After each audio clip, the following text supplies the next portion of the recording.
Good afternoon, Dr. Chopra. Good Thank you for afternoon. finding time for us today. In Thank you. continuation to our last talk, where you introduced the audience and the viewers of this video about what exactly functional medicine is, I'd like to delve upon what exactly do we mean by disease reversal, because disease reversal is a very powerful word. And if you could touch upon whether it is even possible to reverse diseases through or by not using the modern medicine and only using functional medicine. Yes, I think the answer to that is a little bit not smoky, but the answer is yes, we can reverse diseases completely. But you see, the problem is when we see the patient whose disease has to be reversed, certain pathological changes have taken place. So it is sometimes not 100% possible to do that, but we make it functionally reversible, which means that they will not suffer from that illness again. They will not get the complications again. And their risk factors will be not the same and they will go away. So this is at the worst. At the best, the answer is a complete reversal. I see. So you have had a very, very meritorious career and professional life as one of the leading cardiologists in the country.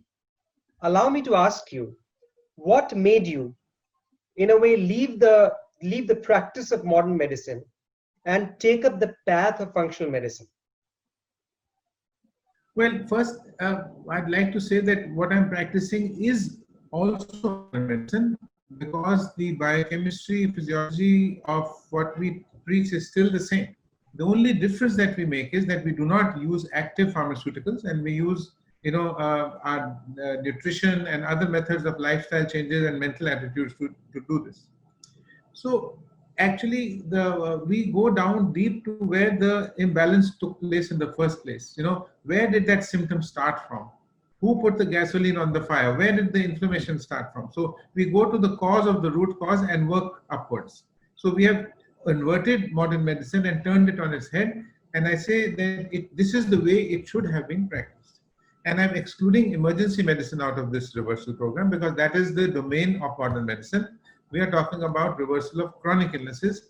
And today we will talk about cardiometabolic illnesses, which means diseases like diabetes, obesity, and because of that, what ends up in heart disease, kidney disease, and strokes, and things like that. Now, what made me change was... Yes, please, after you.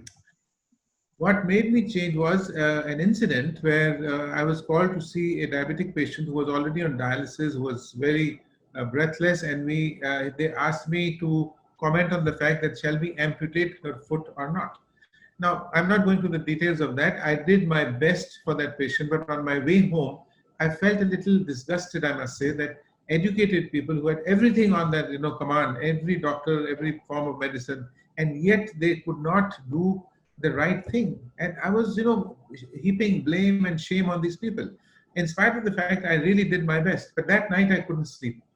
I couldn't sleep because suddenly it dawned on to me that, are we fighting the wrong war? Is diabetes the symptom of something else? Is it a coping mechanism of some sinister mechanism where we are going wrong? And that's what it turned out to be. And it suddenly emerged to me that I was not prepared to treat people the way I was taught medicine.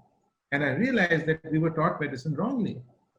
And so I took a call in my moral rectitude that should I join the fray of these people and then be the lone crusader who will fight this war of deliberate destruction of health from the regulatory authorities, from our peers who taught us wrong medicine, and watch the evolution of this, chronic disease like a twisted movie, which is the difference is that this is not fiction and real.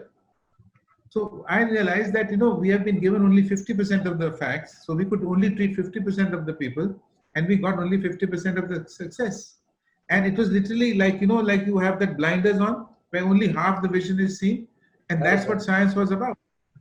And they protected us, from what we didn't know by pretending to know. And we carried on preaching the same, wrong advice that eat don't eat fats, eat carbohydrates, eat processed food and all that. And another tsunami of chronic risk, cancer came up, heart disease came up. What if we had taken another path? What if we are not admitting to what we don't know? And we are following guidelines? What are guidelines? Guidelines are not science. Science should be interpretable. While guidelines are actually the biases and opinions of people who want us to behave in a particular manner. So, this big bombshell fell on my head, and I swore to myself that this form of compassion that is rising inside my heart to see the angst of these people, where we are just sanitizing their symptoms into a definition of, little thing and labeling it, and every day giving some 5 milligrams here or 10 milligrams there, and watching the disease worsen, worsen, worsen, and say, okay, sorry guys, this is the nature of chronic disease, and I'm sorry, we've done our best. So that's inspirational. That's really, really inspirational. So while our sense, and the first time in my life, this genuine compassion is leading me to feel that there should be some sense of service, and inaction in this is not a tenable idea. And I want to galvanize the whole world in doing this. Fantastic, lovely.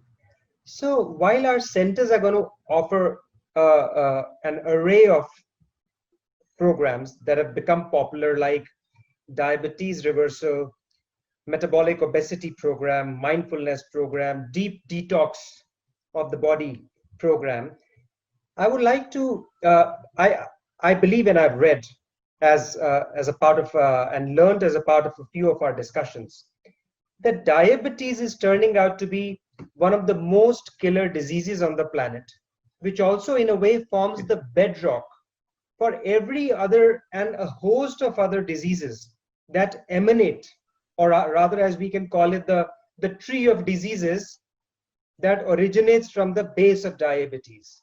So in today's session, I'd like to learn and would request you to tell us a little bit more about diabetes and what diabetes reversal really entails, because whether it is reversal of diabetes or any other disease, the fundamentals remain the same, right? While the methodology could be different. Yeah. So let's touch upon diabetes, because that is really the problem that the world is facing. Right. So diabetes is probably the commonest illness in India and all over the world. And apart from hundreds of millions of diabetics, there are 3 times more pre-diabetics, who don't even know they're diabetic, or who are maybe in pre-stage. And so I'm going to tell you how diabetes is formed. So first of all, diabetes is a nutritional illness, okay? And it needs a nutritional cure, full stop. We don't need drugs, we don't need insulins, nothing. I'll explain how. So the whole thing started by giving wrong advice to the patients to eat many times in a day, and presumably many times should be very high in carbohydrates, because carbohydrates are foods which give rapid energy. And therefore, you must eat energy foods and eat them many times a day so that your metabolism keeps running over and over again. Now, sounds like great sense to me. That's how if anybody teaches you, it sounds sense. Mm-hmm. What we did not realize is that when you eat a carbohydrate, there is a proportionate amount of insulin that is released from the body, which brings the sugar down. And when the sugar comes down, we want to eat again. And so on, this thing is carrying on and on and on. What we did not realize that apart from putting the sugar back into the cell, the body's own insulin had one other very major action, which came from our ancestral past. Now, why I'm saying ancestral past is that our DNA or our genetic code has not changed for about 40,000 years, and certain aspects of our DNA are still the same as it were in our ancestral past. Now, during that time, their bodies had a propensity to store fat and reduce fat burning. Now, we are stuck and saddled with this property. Why did they need that property? Because food was scarce, and the only way they could survive without eating for days on end was that their bodies were primed to store fat and reduce fat burning. Now, we are stuck with it. There is no shortage of food here, right?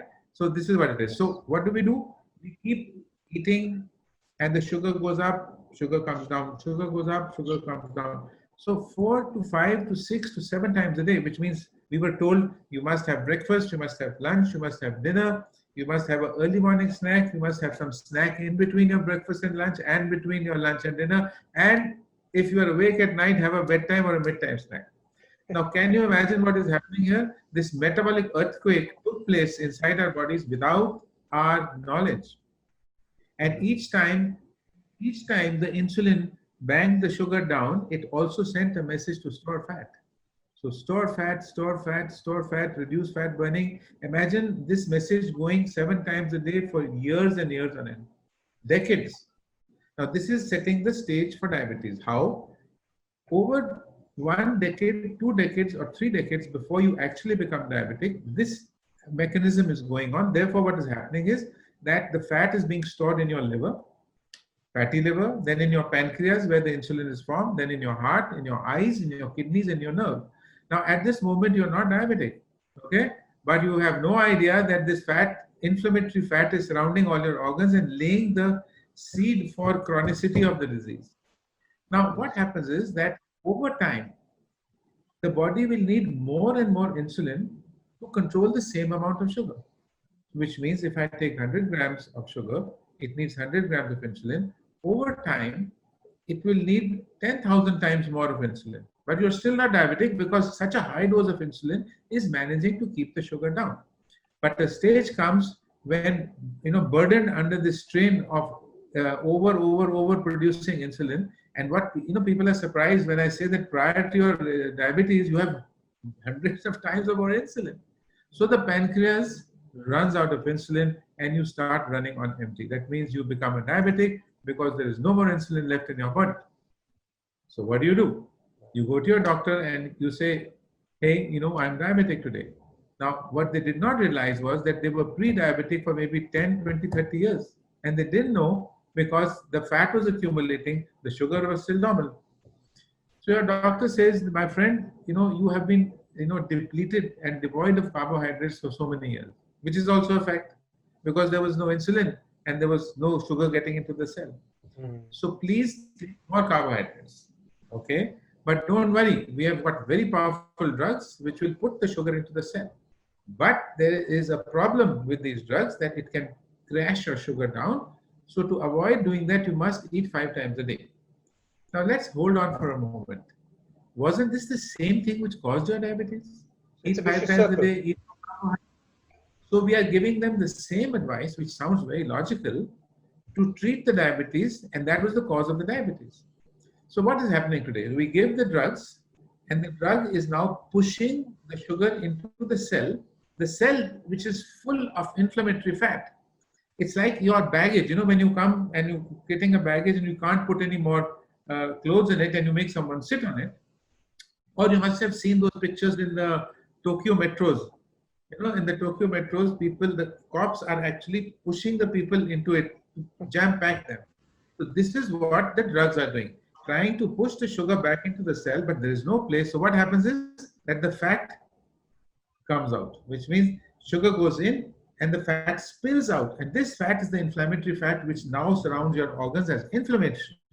And every organ starts to get inflamed. But your sugar comes normal. And you say, hey man, your sugar is good. But over time, you carry on eating the same nonsense. Sugar goes up. He says, now is the time for insulin. Now, insulin is a powerful thing. It does the same thing, but 4 times as powerful. So again, but what are you doing? You are painting a leaky wall. Now, if I ask my patients that if your wall is leaking, what would you do? They said, we'll open it and repair the pipe. Why don't we do that here? Why are we painting the wall 4 times a day and hiding behind the fact that this wall is going to crumble? Which it does eventually. And we say, sorry guys, this is the natural history of the disease. We gave you drugs, we gave you insulin, we gave you all the modern care, but that's the way it is, I'm sorry. Now, this is how it ends. I want to give an analogy. Let us say you, hit your knee on the coffee table and you form a bruise. The skin is not broken, the ligaments are not broken, the muscles are not broken. What would you do? Manu, tell me. Take a guess. Would you put a balm on it? No? Yeah. That's right. Yeah? No, we won't put a balm on it. Because the body will heal itself on its own.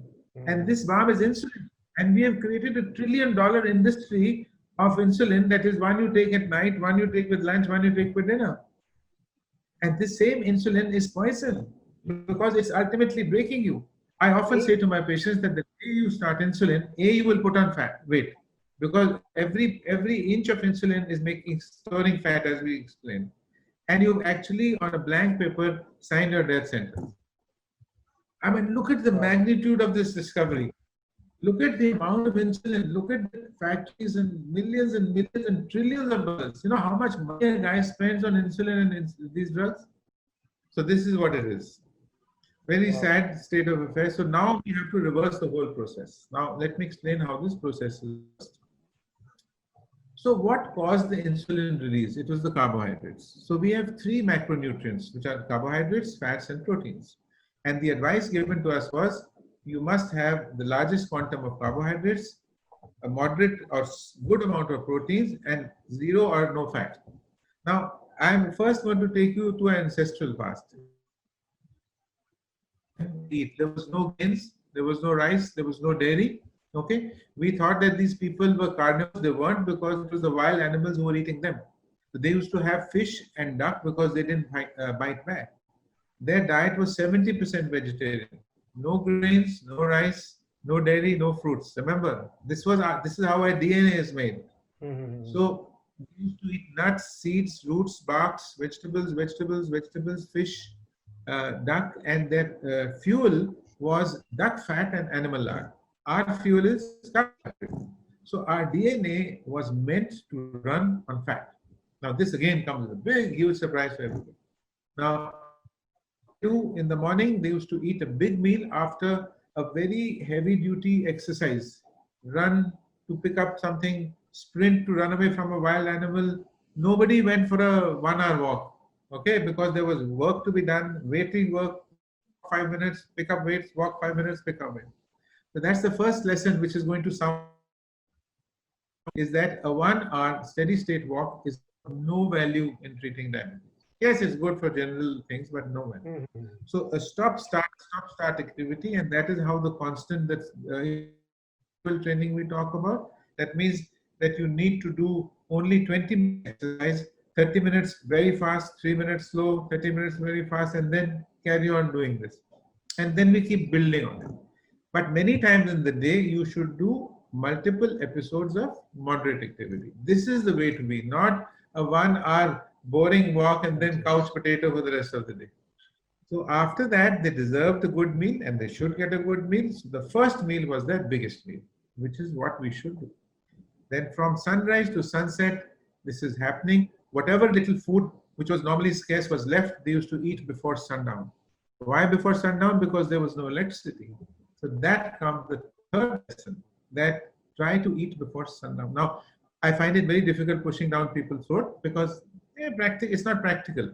But we can compensate for this for having at least 3 hours between your second meal and sleep.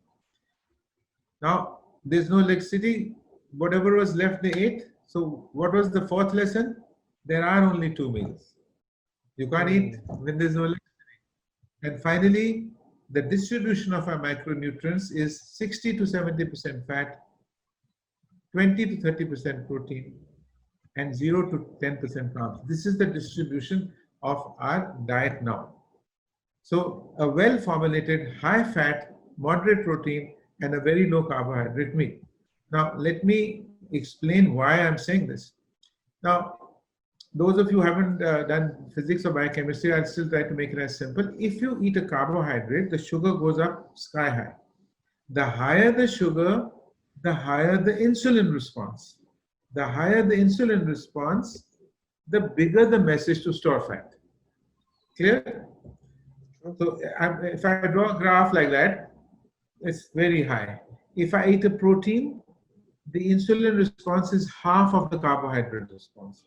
When I eat a fat, there is no response. Why? Because when you eat fat, there is no rise of sugar. If there is no rise of sugar, there is no release of insulin. And if there is no release of insulin, there is no message to store fat. So people who have got fat by eating fat are actually eating sugary fats. They're eating halwas, they're eating jalebis, they're eating cakes, pastries, ice creams, all those things. It's the sugar which is converting into fat. So the biochemistry tells us that when we eat anything, 30% of the carbohydrates are used for our energy. 30 are stored in our muscles and liver, and 30 is stored as fat because that's our, mimicking our ancestral past. So even 1 milligram of extra carb, which is not utilized by the body, is converted into fat.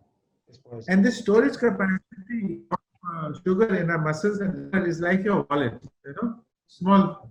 Because the moment it spills over, it becomes fat. Whereas the storage capacity of fat is like your Swiss bank. The muscle, if you open a fridge, take an apple, go it out. Your fat is like a deep freezer. You have to really dig out something. So the fat is a lazy person. It really has to be jiggled out. So how do you think fat will start burning? Why isn't fat burning? Because we are never giving it a chance. Because every few hours we are eating carbohydrates. So carbohydrates are ready fuel. So they will burn. And the fat is a lazy guy. It will take a quilt and go to sleep forever. So unless we rid our body of carbs for a period of time, your fat will never burn and you will progressively get complications of that. Interesting. So now I know I'm turning the whole thing around, everything turning on its head. Now I want to give you a quiz, Manu. Yes, please. The American Diabetes Association says that we need about 280 to 350 grams of carbs a day. Mm-hmm. To give you an idea, one paratha of a wheat paratha is about 65 to 75 grams of carbs. Okay? Correct. And they want us to eat over 300 grams. Do you know how many grams we need? Can you take a guess? I know you don't know the answer, but I want you to take a guess. Well, I would hazard a guess. I think human body does not need more than 30-40 grams of carbs a day. Yeah, but the answer is a four-letter word. It's a four-letter. Z. It starts Zero. With Z and ends. Zero. Okay. Now, everybody to calm down at this moment because this is the biggest shock that I'm giving. That the truth is that there are 4 ways that our body makes carbohydrates. Now this biochemistry I'm not going to bore you with, but trust me, growth hormone, conversion of protein into carbohydrates, de novo formation of carbs by our body, and another hormone which is the opposite of insulin makes enough carbs to not let you don't need carbs till your next life. Now we all remember a guy called Anna Hazare, yes? Now he fasted for 25 days. Why didn't he die? Because his body was making carbs. I'll give you another perfect example. There was a guy called Master Tara Chand, who was the founder of the Akali Dal. He died during Hartal, during a fast, on the 79th day. Now, you may want to eat carbs, but you don't need carbs because carbs are not essential nutrients. What is the definition of essential nutrients? Something that our body cannot make, something we cannot live without. We just mentioned that there are 4 ways that our body makes. Now, fat is not an essential item. We need it. That's why we need the omega-3 fats, the omega-6 fats. And the body cannot make protein. It has to make protein from the food. So carbs are the only non-essential foods in our body. Now, certainly the human omnivore has evolved and we are eating carbs, and we do need carbs because our body has evolved over a period of time. And from religion, from tradition, etc., etc., etc. So I'm not at the moment going to tell you that that's it for you, no more carbs. We will start like that. The starting point of reversal of diabetes is we stop the carbs, we give enough nutrients in the form of a high fat meal, moderately with protein, and slowly after a few months, we start bringing back the good carbs. So let me tell you about carbs. Carbs are of 2 sorts. One are the dangerous carbs, the gluten carbs, which are actually non-fiber carbs, which means wheat, barley, corn, semolina, sago, and oats I'm including because they're all GMO'd and glutenized in any case. So these are out of the picture for the moment. What we do eat is the ancient grains like jowar, bajra, ragi, amaranth, kuttu ka atta, then besan, then matar, then dals. Now these are carbohydrates which have a lot of fiber and have a lot of protein as well. But again, these are slowly introduced into our diet once our metabolism starts to change. And remember one major dictum. We are not treating the sugar in diabetes. Sugar is the flagship of the metabolic defect. We are treating the metabolic defect. So there is no point. You will never hear me saying sugar or weight. I need your body composition analysis. Where is your fat? Is it around your organs? Where is your muscle? Is it more or less? Where should it be? What is your BMR? what is the amount of rate which your fat burns. So every 6 weeks or 3 weeks we do the body composition analysis to see how well we are doing and how well the patient is responding. Right? Yes. So what are the good fats now? Because that's going to be a large part of your diet. So unfortunately, the vegetarians will have a slight little disadvantage in this because they have to work harder for this. Because we can, in the non-vegetarian people have a bigger choice. So the good fats comes in your nuts, in your seeds, in all the good oils like pure ghee and white butter made from A2 grass-fed cows. You also have mustard oil, coconut oil, and that's it. These are your cooking oils. We shouldn't go beyond that. The other good fats are, the fatty fish, the olives, the avocados, and all the other fats from various animals. Now, those are the good fats. So that means the oils that we should use should be among these four. Your ghee and white butter made from A2 grass-fed cows, and your coconut oil, and your unrefined mustard oil. Remember, all oils which are liquid at room temperature are poisonous in the long run. So all the so-called wonderful oils that we use, your groundnut oil, the sunflower oil, safflower oil, sesame, rice bran, are all poisonous over time.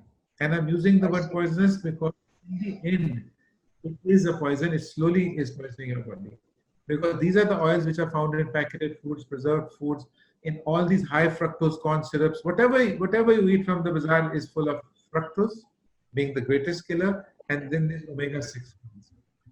But you may ask, what about olive oil, avocado oil, and hemp oil, which are great oils? If you cook with them, they will give you the same answer. So they need not be cooked. They have to be either sauteed or stir-fried. Or what I normally do is I steam my vegetables, then stir-fry them or air-fry them, and then generously drizzle them with all these oils. These oils are very powerful. We must use them. We mustn't cook with them. We mustn't fry with them. That's the thing. Fantastic. So you understood the carb. You understood the carbs are no carbs in the beginning. Yeah. Slowly bringing up the ancient grain. Understood. Yeah. Great. So while I'm sure this has been a very, very elaborate and a thorough explanation as to how our body reacts to fats and carbs. From a layman's perspective, if somebody is already accidentally, knowingly, unknowingly, has taken on the path of artificial insulin because to suppress the diabetes, can those people also hope to have their diabetes reversed? Because I think that would be a very large number of people, because the moment you have diabetes and which has crossed a certain threshold, you are instantly put on some form of insulin. So do those people have a hope who are already on insulin? Manu, this is I'm talking about these people only. In fact, I have reversed about, as we say, documented 558 cases of insulin-dependent diabetics in the last 9 months. And so, those people have completely, their diabetes is completely gone. Yeah, I can still see one dancing on the streets. Now, some of them, reverse back, and I'll tell you what happens. So let me explain that these people who are taking insulin, how we take a diabetic in. I haven't completed the number of macronutrients, but since you asked this question, this is an important one. So when a diabetic comes to us, we give them the advice of the food. We work out exactly the recipes, exactly the components of how we even teach people how to cook. Even I have now become a certified chef because that was the only way out to help people and make me understand how it is on the ground. So we put a monitor on their arm, which is a continuous glucose monitoring. It is not put by an injection, it's put by suction. It takes your sugar about 96 times in 24 hours, and we give them a 2-week trial. The first 4 days, we tell them, you do exactly what you are doing. The next 10 days, by the end of the start of the 5th day till the end of the 14th day, their insulin is gone. Wow. Every day, every few days, we take off the insulin and we make them eat the right foods. And to their surprise, we do this because we want them to realize, boom, man, it's possible. So there onwards, we put the monitor back again for 2 weeks, and we start giving them because now there's a thing in our genomics and in our gut. The bacteria in our gut and our genomics will dictate a lot of things which may be contrary to what I'm saying, more in favor. Now, I cannot predict somebody's genomics until I test them. So we have a very simple way of testing genomics, a little swab taken from the cheek. And then we do the next 2 weeks, we see that if I tell you, okay, don't eat a brown bread toast, because we see what happens. We'll see a sugar jumping up to 250. Now, I had one guy who had one brown bread toast, his sugar went to 250, but with ice cream, nothing happened. So I am now personalizing nutrition. Every man is different. There is no one size that fits all. So I want to just continue talking about a few more things about vegetables. We must have at least 70% of our meal should be vegetables. And in the beginning, we don't like the underground vegetables, as everybody knows, like potatoes, sweet potatoes, and beets, and But over time, everything will come back. We can have lots of nuts and seeds freely, no problem. We can have fermented foods, like kimchi, sauerkraut, kaji, achars. All these things are very good. Your seaweeds are very good. I see. Now let's come to the next question of non-vegetarian food. Now, you see, we have to eat moderate protein. If you remember a guy called Dr. Atkins, he understood mechanism, but unfortunately, he told people to eat fatty proteins. So it clogged up the kidneys, and poor Atkins died of kidney failure. So we have to reduce the quantity of proteins, contrary to popular belief, and not overdo it, because we need fat to make the bulk of our muscles. So the meat should be limited, and we mustn't overcook them. And the biggest problem is that you have to find the finest quality. The quality of the meats are the problem, not so much the meats. So over marinate, undercook. And finally, we come to the three vexed questions of fruit, dairy, and eggs. Let me talk about eggs first. First of all, I have 4 eggs a day. So there is no such thing as cholesterol. Cholesterol is only helping you. The body makes 80% of the cholesterol that you measure in your blood. Why would God make cholesterol, if it was wrong? Only 20% of the cholesterol is measured in your blood. There are 10 mechanisms in the body why cholesterol is needed. So cholesterol got a bad name because of LDL and HDL. Now people say it is bad cholesterol, good cholesterol. What if I tell you that LDL is not a cholesterol? It is the carrier of cholesterol. Cholesterol is not water soluble, so it needs a taxi or a boat to take it to where it's needed. And it's the inflammation in our body, the oxidation in our body, the autoimmune reactions in our body, which inflames the LDL carrier, so it damages the arteries. And cholesterol goes and sticks on it to patch the hurt. So if I open up your arteries, if someone dies and I say, hey, look at this heart block contains cholesterol. It's like blaming the fireman for the fire. How can we do that? You understand why cholesterol has got a bad name, and we don't need that. Why I eat 4 eggs a day. But eggs should not be overheated because they'll get oxidized. So I either eat a raw egg smoothie or a poached egg or a small soft boiled. Now, dairy is not good at all because the dairy which comes from A1 milk is inflammatory, and we don't advise having dairy, but we compensate it by allowing people to have hung curd, double fermented dahi, hard cheese, and cream cheese. Sounds better than just drinking up milk, isn't it? Fantastic. And I've stopped purposely on the question of fruit. Now, this needs special attention. The biggest killer in diabetes, or the causator of every illness in the world, is fructose. The fructose is found in every packaged and processed food. Okay, any liquid oil, anything that you buy from the market has fructose. So this is the biggest killer today. And the fatty liver and the liver transplants that are happening, people in America, 70% of the liver transplants are because of fructose, non-alcoholic cirrhosis. Imagine getting cirrhosis when you're not having alcohol at all. So anyway, so the fruit is 100% fructose, the sugar in fruit. Now, what happens is when you imbibe fructose, it goes straight to the liver. It is not used in metabolism. And the liver makes fat, and then it runs your body. But please calm down again. because the fructose in fruit is very different from the fructose from your packeted foods, but it is still fructose. So we bring in the fruit slowly. We start with the low fructose fruits like the berries and the cherries and the plums, the softer guys, then bring up the other foods and then bring back the food. So yes, I'm not junking fruits, but I'm certainly not glorifying them, partly because of fructose and more so because fruit is the most polluted item in the world. When diabetes was discovered, the original people who got the Nobel Prize didn't want to give fruit for 5-6 months. And the fruit manufacturers decided that this is the end of our business. Wow. So what they did was they started pumping the soil. They're taking unripe fruit and pumping them with other things. That's the other reason about fruit. So please clean your fruit differently. When you come to the center, we will tell you ways to do that. We will teach you how to cook. All of you must become chefs over time to some level or the other. So that's about fruit. Now, one last thing I want to say is a lot of the diabetics who will be hearing this know about two words called glycemic index and glycemic load.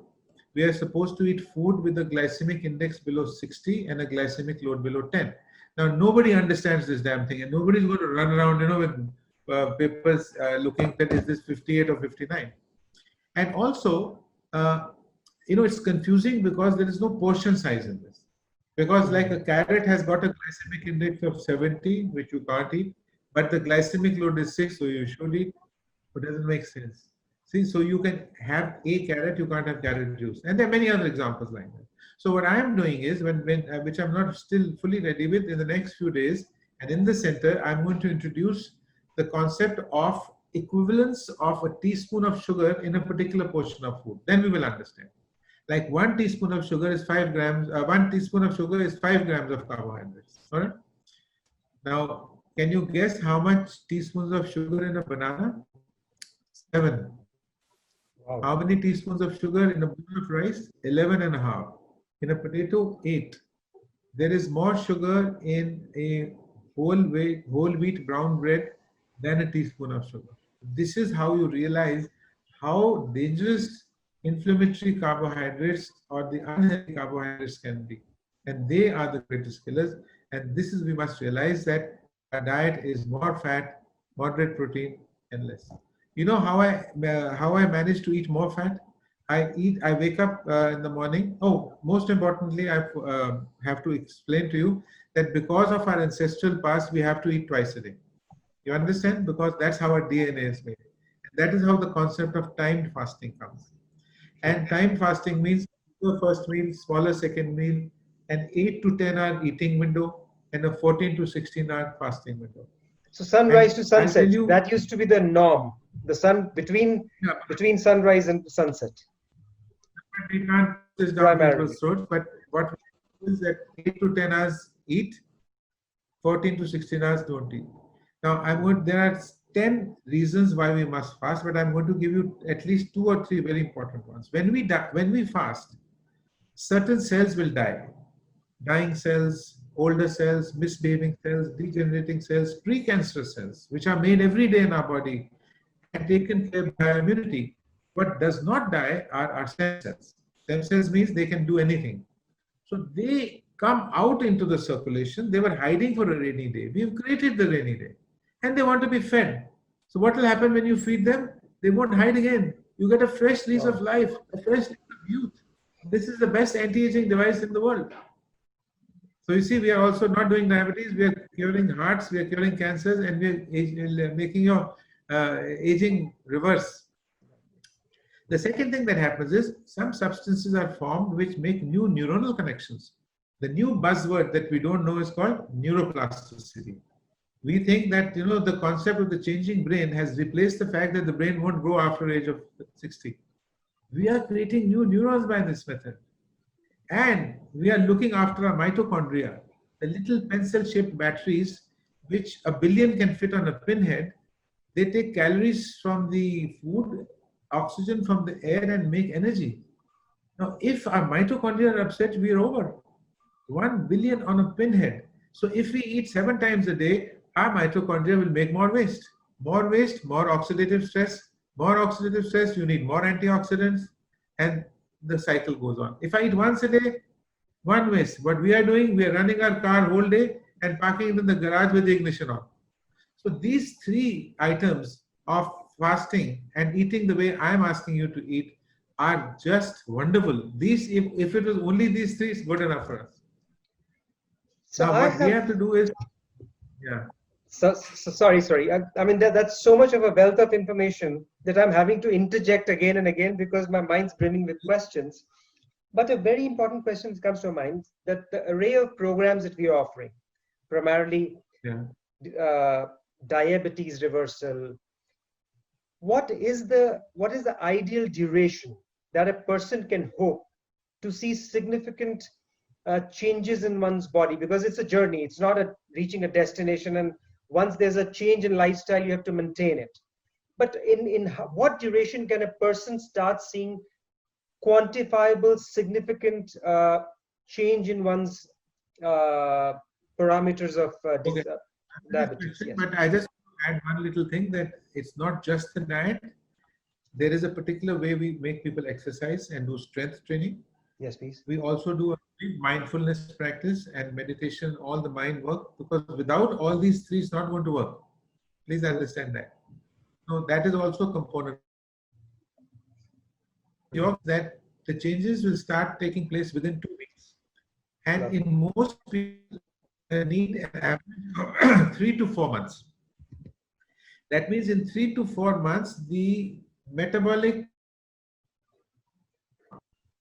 and in about 6 months, it is consolidated. Now, if you go back to your old diet, you'll become diabetic again. True. Okay, because it was a dietary illness after all. But over these 4 to 6 months, the changes that happen in your body, you don't want them to go back again. Yes, there is a hedonistic need. I'm craving for this, I'm craving for that. We do face these problems. Yeah. But when the person starts feeling so good, they will realize that when they come back to it, they're going to really feel, they didn't know how good it is to feel like that. When you don't know that how good you can be, the ungood is being acceptable. So you will change over time. Yes, 10-20% of the people do fall back. And one of the reasons to falling back, not one, many are that inadvertently or purposely they start eating the same thing. B, they don't eat enough good fat. Very important one. C, they eat too much protein. D, they have metals and mineral toxicity. If you remember, we talked about oligoscans, that we have machines now. We will have machines in the center which will detect the metals and minerals, and unless we treat them. Underlying subclinical thyroid disease, underlying adrenal disease, and many other little things like that will jeopardize the program. So we are skipping these details, but this is part of the program. So we don't need to worry, because we will make you aware that these things will happen. So this is a program which takes an average of about 3 to 4 months. It consolidates at 6 months and starts within 2 weeks. Wow. That's it. So it's right to say that 3 to 4 months of discipline is nothing in a lifelong duration of medicine-free. Medicine-free. Imagine there's so much more money to spend coming to places like Niramai and enjoying it instead of spending it on insulin. So one more question, that anti-aging, everyone wants to live forever. Inherently, we don't want to die. So technically, is it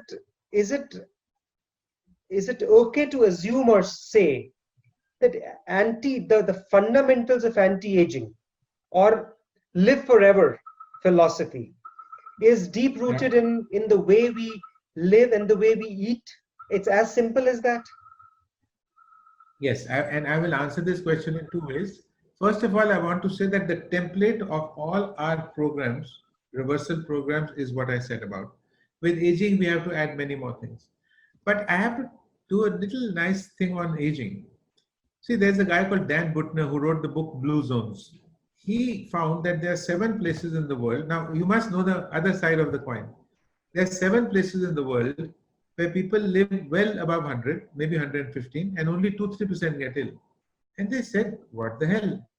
Okinawa in Japan, Loma Linda in California, the Nicosia Islands in Costa Rica, the Bermuda and Greek Islands, the someplace in Canada, someplace near Italy. No, nobody dies like that. The different religions, different food, different lifestyles, and yet the same answer.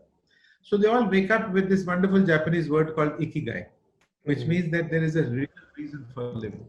I'm telling you all this because you see, we are focusing, the driver is nutrition, but we mustn't forget the other things of life. That we wake up with a deep sense of purpose, a reason for living, which we will be training people in Niramaya here. Number two, they are 70 to 80% vegetarians. They don't eat red meats or very little chicken. They eat fish every day and red wine every day. Okay. Number three, That's good. yeah. Now, here, let me stop here. People always ask, what about alcohol? Now, the answer to that is, I'm sorry, I'm changing the course for a sec, that you can take alcohol again. By the way, I told you we don't count calories and we don't count weight and we don't talk about sugar. So for us, it is the grams of carbs which are important, right? We don't give alcohol in the beginning because alcohol, being a ready burner, will burn in lieu of fat.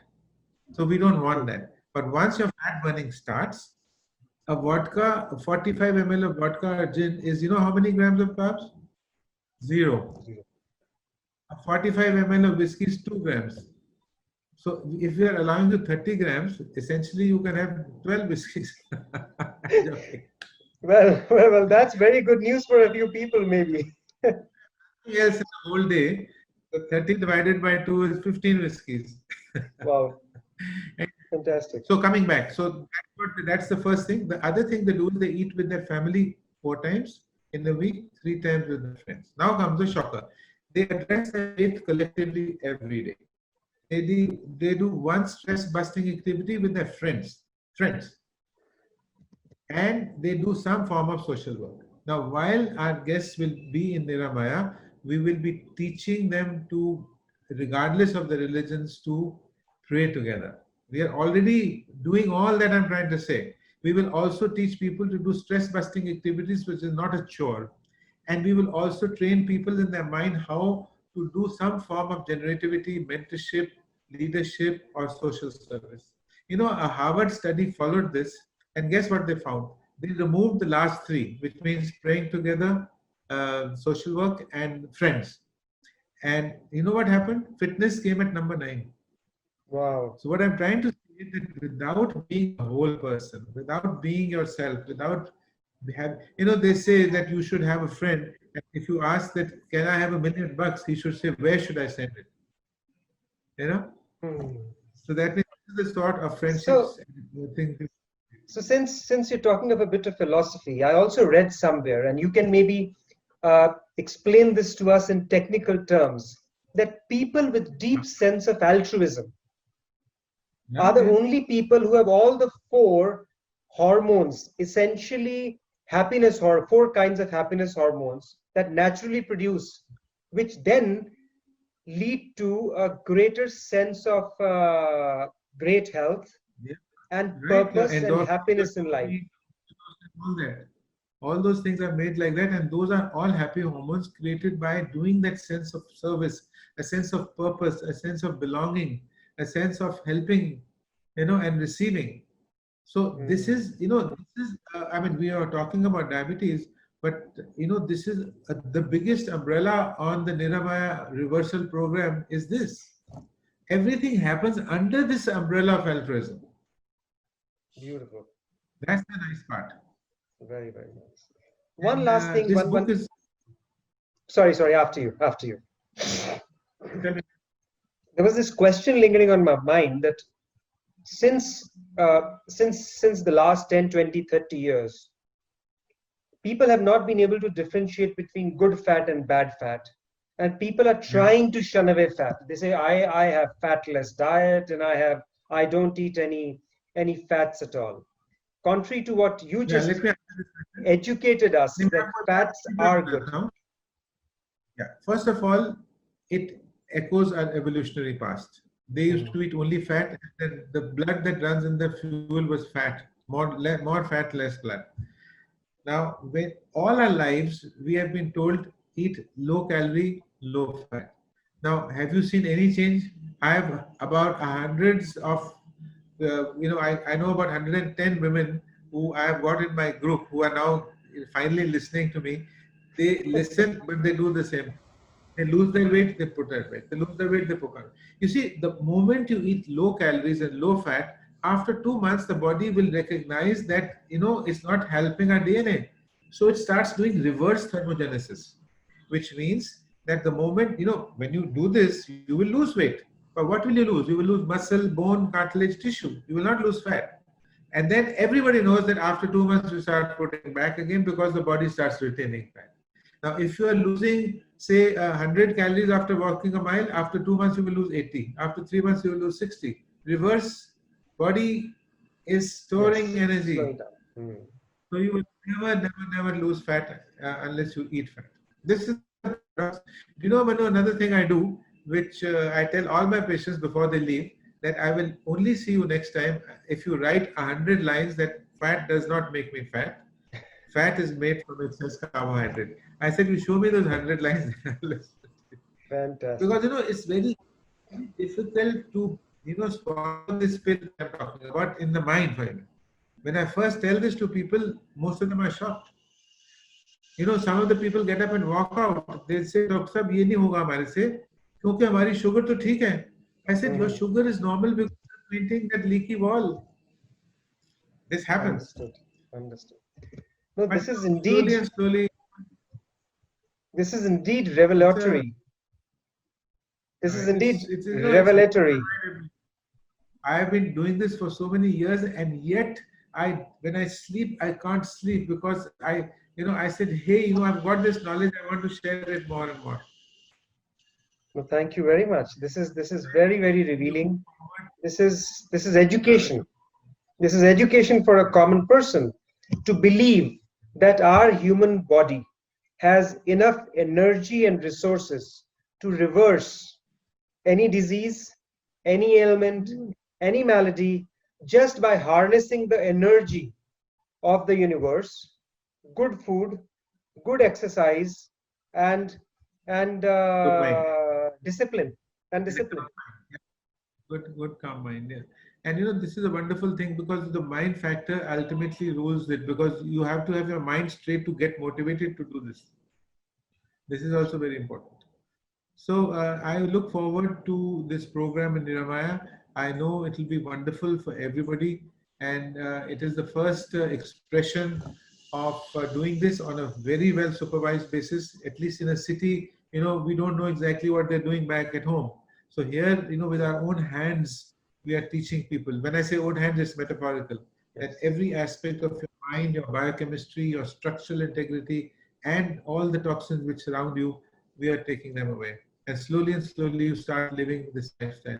And slowly, big hospitals should be the domain of emergency medicine only. And this should be our hospital, which is not a hospital. And you are getting better in surroundings which are so wonderful. If you treat your body like a temple, you'll never have to go to a hospital. Yeah. Well, Doctor, thank you. Yes. Another thing that I left about, which is another subject called sleep. We must talk about it some other time, because sleep is that foundation of that temple. I mean, everything is that damn good, but without the sleep, everything else crumbles, No, the next talk will be on sleep then. Yeah.